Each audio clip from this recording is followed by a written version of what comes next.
You know when you get those promptings and you just don't want to do it? Well, this is one of those days. The last 24 hours, I've been feeling really prompted to share with you something personal that occurred in the Oklahoma City Temple when I was there in September of 2021 speaking at a 9-stake youth devotional, and then later I was speaking at the adult session of stake conference. I believe so strongly in the family proclamation, and even though I'm a gay convert to the church, I believe that marriage is between a man and a woman. And I also believe in the blessings of bringing honor to your ancestors and being temple worthy. Behind me, I'm in my office at church, at my ward, is a letter that I just hung up. Because this is a work in progress office, I guess you could say. Because it's unofficial, because I do zone conferences for mission presidents, and I used to do it in the lobby, and it was really easy. But lately, people are coming and going because we're getting back to normal, which is good. And so they kind of gave me an unused room, if you may, next to the clerk's office. So I've been hanging up pictures to make it look more Christ-like. But behind me is a letter from the first presidency authorizing me to have my endowment early. And I want to share that with you. But before I get into this personal situation that occurred in the temple, I was with the stake president in Edmond, Oklahoma, and his wife, Angela, who's a really good friend of mine. I felt prompted when we left to take a video, and I shared that in my Instagram stories last night. And I was praying and praying and praying whether or not I should share this. And God keeps saying yes. So my mom is going in for actually her third open heart surgery. She had her first in the 60s when she was 13. And then she had her second when she was 17. She had to go from Connecticut to the Mayo Clinic in Rochester, Minnesota, because they just didn't do open heart surgeries. And that is where our prophet, Russell M. Nelson, was teaching open heart surgery. And I know he had something to do with my mother. But she said she knows her doctor's name, and that's not him. And he's since dead. Well, so when I was speaking in Oklahoma City, my mother had some stents put in. And I'm thinking to myself, oh my gosh, what am I doing speaking in Oklahoma City when my mom is having stents put in? So I went to the temple with the stake president and his wife, and I always take my Apple Watch off and leave it in my locker. This time I forgot, because God knew I needed to have this validation or feeling, if you may. What ended up happening was at 9:11 in the morning in Oklahoma, we were in the endowment session, and I had this strong feeling that my mother was crossing through the veil. I could feel my mother crossing through the veil. I have my Kleenex. I borrowed it from the chapel, so I have to put it back afterwards. I felt this so strongly that I almost got up and left the endowment session. The Spirit said, no, stay. I was crying. I looked like a raccoon. I had the 4 lines coming down my face. I looked at my clock, my Apple Watch, and it said 9:11 a.m. And that's a number that's significant to myself and my mother and me. 11 is significant. That's when I received that's the date that I received first presidential approval to have my endowment early. And I'll explain what that is later, for those of you who don't know. I knew my mother was on the operating table. When the stake president and his wife and I were in the celestial room, I put my head on her lap and I started bawling, saying, my mom just crossed through the veil. I felt her.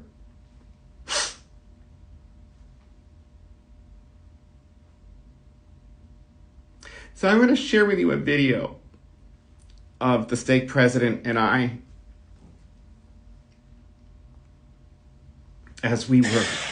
I am with my peeps and we are at what temple? Oklahoma City, hang on the witness stand. Oh heavens, no. Keep it up here. Oklahoma City. Yeah, we have, what was that? Marilyn Monroe? Yeah. Total So Marilyn look at how beautiful this is. We just had a really powerful session. We just really did. We did. Yeah, and there's our stake president. Holler. So we're just taking a walk around. This is a beautiful temple. It's magical. It's peaceful. See, when I see Moroni, I think of the protector of Christ. And he's here to protect Christ. And as long as we are protectors of Christ, he will protect us and keep us firmly implanted. Because we're in a good place. So, this is just, if you haven't been to the temple in a while,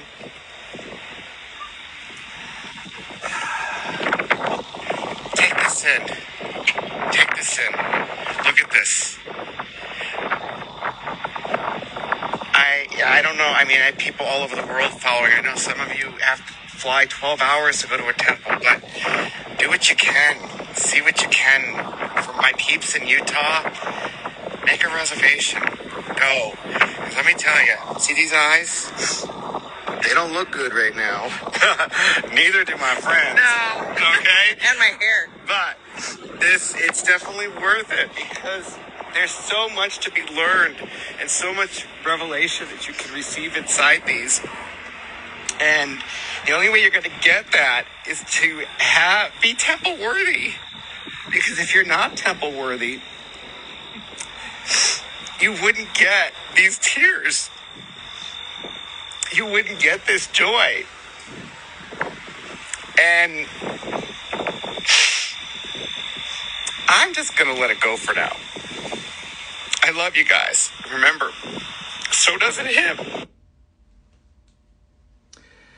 I apologize. Instagram, I guess, hasn't figured out the time delay situation with this. And therefore, you couldn't see, it wasn't recording correctly. So when I said look at my eyes, I went like that, and so did my friend Angela. But I keep my temple recommend in the outside of my wallet at all times. So it's the first thing I see, and it's right here. And this is the Hartford Temple. And I want to share with you another validation of why I felt that I need to share this was Angela sent me a card because her son and President Hopkins, my friend Jared, their son Sam Hopkins from Edmond Memorial High, class of 2022, May 13th, 2022. Sam will be serving a 2-year mission for the Church of Jesus Christ of Latter-day Saints in Knoxville, Tennessee, beginning June 20th, 2022. When I got that in my post office yesterday, it was Saturday, I left it in the front seat of my car, and when I was driving to my ward tonight, I was saying, I really need further validation. Do I share this personal revelation? And God kept saying yes. And then I reached over and I saw this. And I said, I need to, because somebody needs to hear this out there.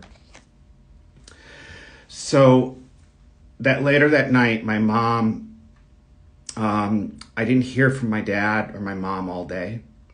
I did a 9-stake youth devotional that encompassed stake centers in southern, in even northern parts of Texas, all of Oklahoma, and parts of southern Kansas were included in on this devotional. And I did it. I didn't let anybody know what had happened. That night I called my dad and I said, Dad, how's Mom doing? He said, oh, fine. You know, she had her stents put in. She's recuperating. Oh, but she flatlined. And I said, let me guess. Or he said, what time? I said, what time was it? And he goes, oh, it was about 10 o'clock our time. And I said, 10, 11? And he said, oh yeah, that's what the doctor said. And I said 9/11 our time.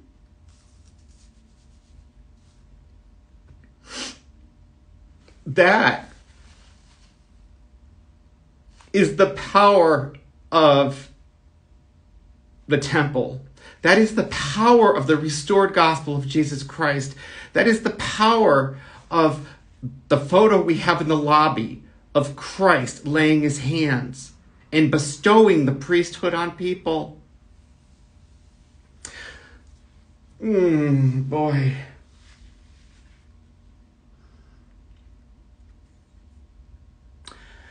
So I haven't been having a good feeling about my mom's surgery coming up. And that's why at 4 o'clock this morning, I shared prayers needed. And I've been feeling a little unsettled. And I don't know if it's because of the fact that she's 75. This is her third open heart surgery. Her heart is operating at like 12 to 16%. Tonight when I was over there, she was going, she couldn't even breathe. She was like having heart palpitations.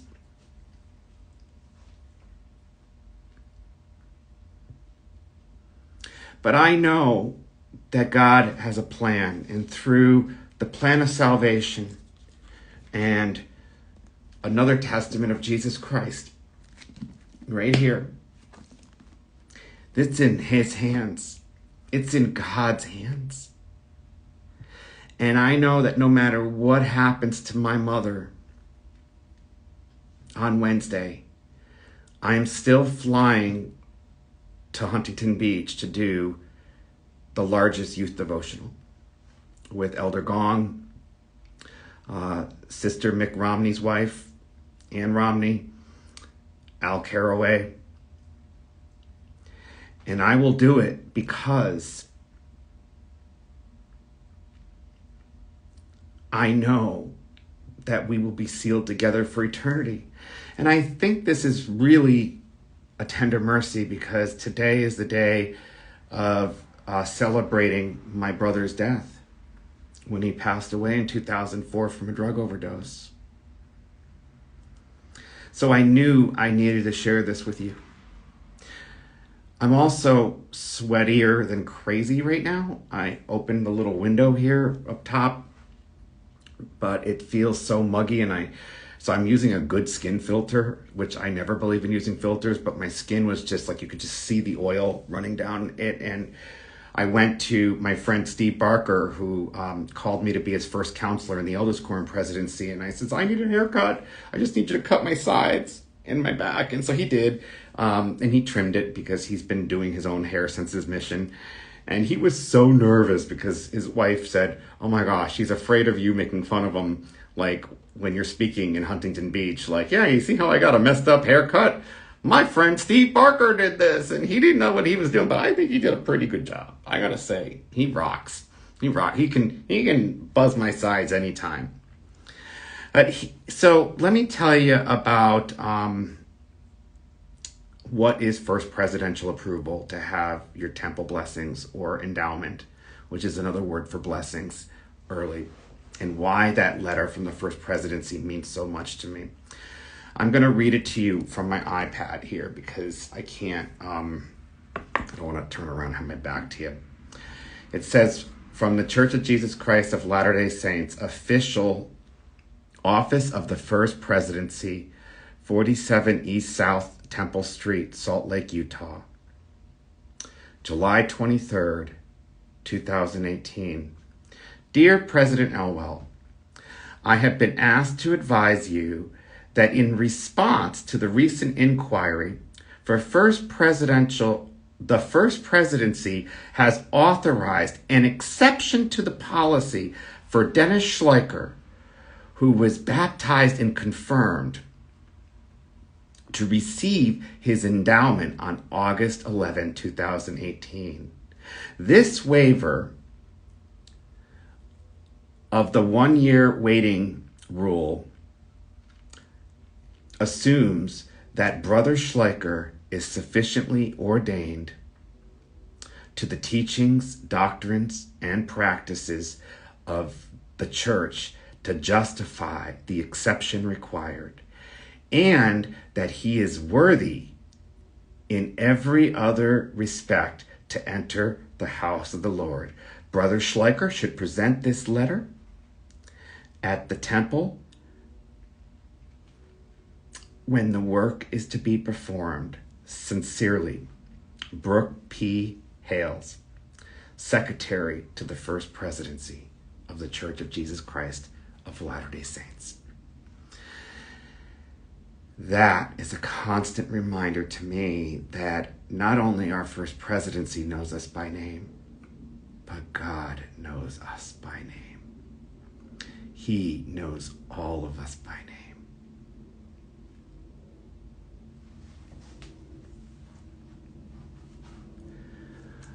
When I pause, I often look up. It's my way of checking in to see if there's anything else the Spirit wants me to share.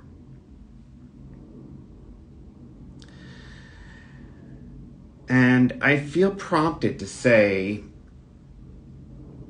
that when you have a prompting, don't ignore it.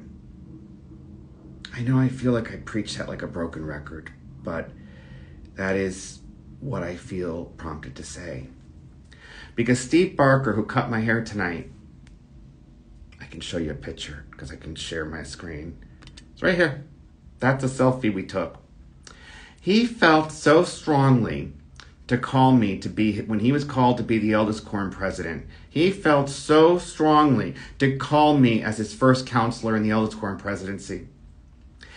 He kept saying, no, I can't. The missionaries will kill me. The mission president will kill me. The stake president will kill me. He said, then God kept saying, call Dennis as your first counselor. And he said no. Then he kept praying. He would go to the temple and he kept receiving validation. Call Dennis as your first counselor. Then he said, God said, if you're not going to listen to me, then go read the handbook. The reason why he didn't want to call me to be his first counselor is he thought it would take me away from my calling as a ward mission leader. That was the very first calling I was given in the church. And he did not want to take me away from missionary service that I hold so near and dear to my heart.